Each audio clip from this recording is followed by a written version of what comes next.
One more thing, here's some part numbers for this relay, if it's helpful.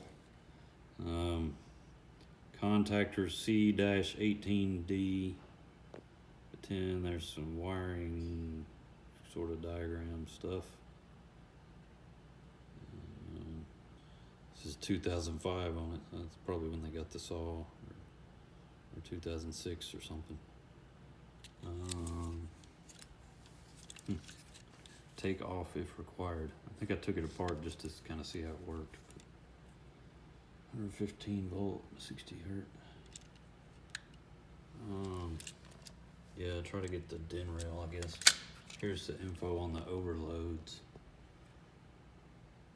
NTH-17, 14 to 17 amp. 8 to 14 gauge. Tripping current. What that's saying? So QC passed 2005. So anyway, that might help. You can still kind of see where that one got hot. Yeah, that was the one that got hot.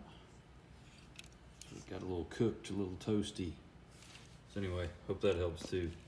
Take care, have a good one.